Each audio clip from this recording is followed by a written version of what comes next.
அனைத்து தமிழுலகளுக்கும் அன்பான வணக்கம். இந்த வீடியோவில் நாம் பங்குனி மாத ராசி பலன்களை பார்க்கலாம். நிகழும் ஸ்ரீ மங்களகரமான குரோதி வருடம் 2025 ஆண்டு மார்ச் மாதம் 15ஆம் தேதி பிரதமை திதி உத்திரம் நட்சத்திரம் கூடிய நாளில் பங்குனி மாதம் பிறக்கிறது. மாத தொடக்கத்தில் கிரகங்களின் சஞ்சாரத்தை ஆராய்ந்து பார்க்கும் பொழுது ரிஷபத்தில் குரு பகவான், மீனத்தில் செவ்வாய், கன்னியில் சந்திரன் மற்றும் கேது, கும்பத்தில் சனி, மீனத்தில் சூரியன், புதன், சுக்கிரன் மற்றும் ராகு என கிரகங்கள் சஞ்சரிக்கின்றன. பங்குனி மாதத்தில் சூரியன் மீன ராசியில் பயணம் செய்வதால் மீன மாதம் என்றும் அழைக்கப்படுகிறது. இந்த மாதத்தில் தான் இலைகளை உதிர்த்த தாவரங்கள் துளிர்க்க ஆரம்பித்து பசுமையாக மாறுகிறது. இது வசந்த காலத்தின் தொடக்கமாக உள்ளது. சிவபெருமான் பார்வதியை கைத்தலம் பற்றிய மாதம் என்ற சிறப்பை பெறுகிறது.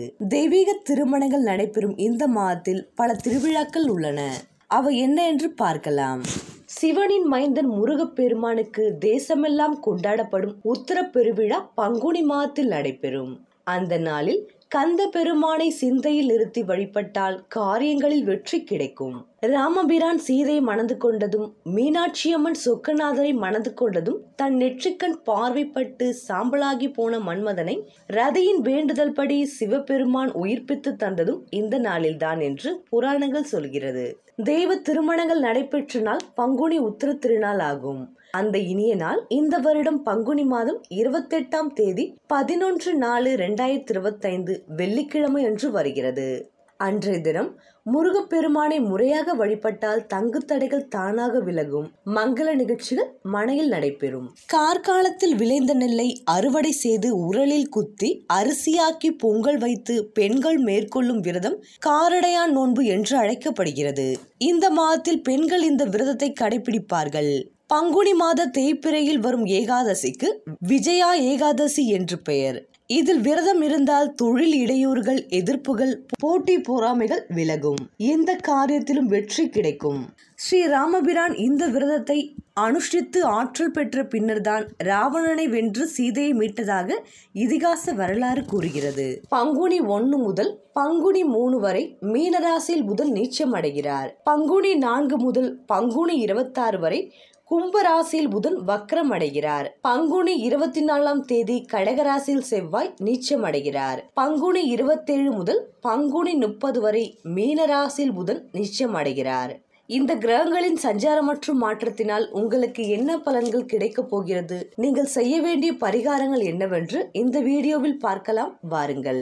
நாசுக்கான பேச்சு, மென்மையான அணுகுமுறை, சாஸ்திர புராண மந்திர தந்திர நம்பிக்கை, இளமையான தோற்றம், தர்மகுணம், சுதந்திரமாக செயல்பட ஆசை, புத்திர குறைவு, இளம் வயதில் சிரமம், பின் வயதில் மேன்மை, விடாமுயற்சி, பொருள் சம்பாதிக்கும் திறமை, சமயோஜிதம், மக்கள் மத்தியில் செல்வாக்கு, சட்டென கோபம், தன் குடும்பத்தினர் மீது அதிக பாசம், வெளியில் மரியாதை, வீட்டில் மனக்குறை, சுயநலம் அதிகம், செய்நன்றி மறப்பவர்கள், பிறரை ஏமாற்றி தன் காரியத்தை சாதிக்கும் திறமை, பிறரிடம் நிலையாக அன்பு பாராட்ட மாட்டார்கள், தன் காரியத்திற்காக எதையும் செய்வார், தனக்கு உதவி செய்தவர்களை தன் காரியம் முடிந்ததும் கழட்டி விட்டு விடுவார், நிலையான நண்பர்களை அருகில் வைத்துக் கொள்ள மாட்டார், அவ்வப்போது தன் தேவைக்கு தகுந்தவாறு போல் பழக்கம் வைத்துக் கொள்வார்கள். பிரசித்தமான குடும்பத்தில் பிறந்தவர்களானாலும் தங்கள் வாழ்வில் செல்வம், தரித்திரம், வறுமை என மாறி அனுபவித்து வாழ்பவர்கள்.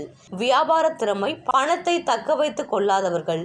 நிர்வாக திறமை, பொதுவாக காரியவாதிகளான கன்னிராசி நேர்களே. பங்குனி மாத கிரகநிலைகளை ஆராய்ந்து பார்க்கும் பொழுது மாத தொடக்கத்தில் மீனராசியில் புதன் நீச்சம் பெற்றும் வக்ரம் பெற்றும் சஞ்சரிக்கிறார். உங்கள் ராசிக்கும் தொழில் ஸ்தானத்திற்கும் அதிபதியானவர் புதன். அவர் வலிமை இழப்பதால் தொழில் வளர்ச்சியில் இடையூறு ஏற்படும். எதிரிகளின் பலம் அதிகரிக்கும். உத்தியோகத்தில் ஒரு சிலருக்கு பணி நீக்கம் செய்யப்படும் அளவிற்கு பிரச்சனைகள் வரலாம். மேல் அதிகாரிகள் உங்கள் திறமைக்குரிய அங்கீகாரத்தை வழங்க மாட்டார்கள். உடல் நிலையிலும் சிறு சிறு தொல்லைகள் வந்து கொண்டே இருக்கும். உற்சாகம் குறையும். நினைத்த காரியத்தை நினைத்த நேரத்தில் செய்ய இயலாது. பங்குனி 4ஆம் தேதி புதன் வக்ர இயக்கத்தில் கும்பராசிக்கு வருகிறார். இக்காலம் உங்களுக்கு இனிய காலமாக அமையும். தடைப்பட்ட காரியம் தானாக நடைபெறும். கடை திறப்பு விழா, கட்டிட திறப்பு விழா போன்றவற்றில் கவனம் செலுத்துவீர்கள். உத்தியோகத்தில் மேலதிகாரிகள் உங்களுக்கு வேண்டிய சலுகைகளை கொடுப்பார்கள். ஒரு சிலருக்கு ஊதிய உயர்வுடன் கூடிய இடமாற்றம் ஏற்படலாம். ஆகார கட்டுப்பாட்டின் மூலம் ஆரோக்கியம் சீராகும். வாங்கி கடனை கொடுத்து மகிழ வாய்ப்புகள் உருவாகும். புதிய உத்தியோகத்திற்கு முயற்சிப்பவர்களுக்கு அது கைகூடும். பங்குனி 27ஆம் தேதி புதன் மீண்டும் மீனராசிக்கு செல்கிறார். அங்கு நீச்சம் பெறும் சூரியனோடும் சுக்கிரனோடும் இணைந்து சஞ்சரிப்பதால் நல்ல மாற்றங்கள் இல்லம் தேடி வரும். அதோடு புத ஆதித்ய யோகமும் புத சுக்கிர யோகமும் செயல்படுவதால் புனித பயணங்கள் அதிகரிக்கும். புகழ்மிக்கவர்களின் சந்திப்பு கிடைக்கும். மங்கள நிகழ்ச்சிகள் மனையில் நடைபெறும். ஆரோக்கிய தொல்லை வந்து கொண்டு தான் இருக்கும். மருத்துவ செலவு அதிகரிக்கும். அரசியல் களத்தில் உள்ளவர்களுக்கு பொறுப்புகளில் மாற்றம் ஏற்படலாம். மாமன் மைத்துனர் வழியில் நடைபெறும் மங்கள நிகழ்ச்சிகளை முன்னின்று நடத்தி வைப்பீர்கள். மீனத்தில் உள்ள சுக்கிரன் இந்த மாதம் முழுவதும் வக்ரம் பெற்று சஞ்சரிக்கிறார். அசுர குருவான சுக்கிரன் வக்ரம் பெறுவது ஒரு வழிக்கு நன்மைதான் என்றாலும் உங்கள் ராசிக்கு தனாதிபதியாகவும் பாக்கியாதிபதியாகவும் விளங்குபவர் சுக்கிரன். அவர் வக்ரம் பெறுவதால் தனவரவில் தடைகள் ஏற்படும். பிறருக்கு பொறுப்பு சொல்லி வாங்கி கொடுத்த தொகையில் பிரச்சனைகள் ஏற்படலாம். ஒரு கடனை அடைக்க மற்றொரு கடன் வாங்கும் சூழ்நிலை உருவாகும். பணப்பற்றாக்குறையின் காரணமாக விலை உயர்ந்த பொருட்களை விற்க நேரிடும். வீடு மாற்றம் இடமாற்றம் ஏற்படுவதற்கான சூழ்நிலை அமையும். பங்குனி 24ஆம் தேதி கடகராசிக்கு செல்லும் செவ்வாய் அங்கு நீச்சம் பெறுகிறார். உங்கள் ராசிக்கு 3 மற்றும் 8 ஆகிய இடங்களுக்கு அதிபதியான செவ்வாய் நீச்சம் பெறுவது நன்மைதான். கெட்டவன் கெட்டிடும் கிட்டிடும் ராஜயோகம் என்பதற்கேற்ப நல்ல காரியங்கள் பலவும் நடைபெறும். குறிப்பாக இடம் பூமியால் ஏற்பட்ட பிரச்சனைகள் அகலும். இல்லத்தில் ஒற்றுமை நிலவும். பஞ்சாயத்துக்கள் சாதகமாக இருக்கும். உடன்பிறப்புகள் உங்கள் குணமறிந்து நடந்து கொள்வார். தொழில் மற்றும் வியாபாரத்தில் கணிசமான தொகை கைகளில் புலரும். பொது வாழ்வில் உள்ளவர்களுக்கு புதிய திருப்பங்கள் ஏற்படும். தொழில் மற்றும் வியாபாரம் செய்பவர்களுக்கு கேட்ட இடத்தில் தொகை கிடைக்கும். உத்தியோகத்தில் உள்ளவர்களுக்கு உயர் அதிகாரிகளின் ஆதரவு உண்டு.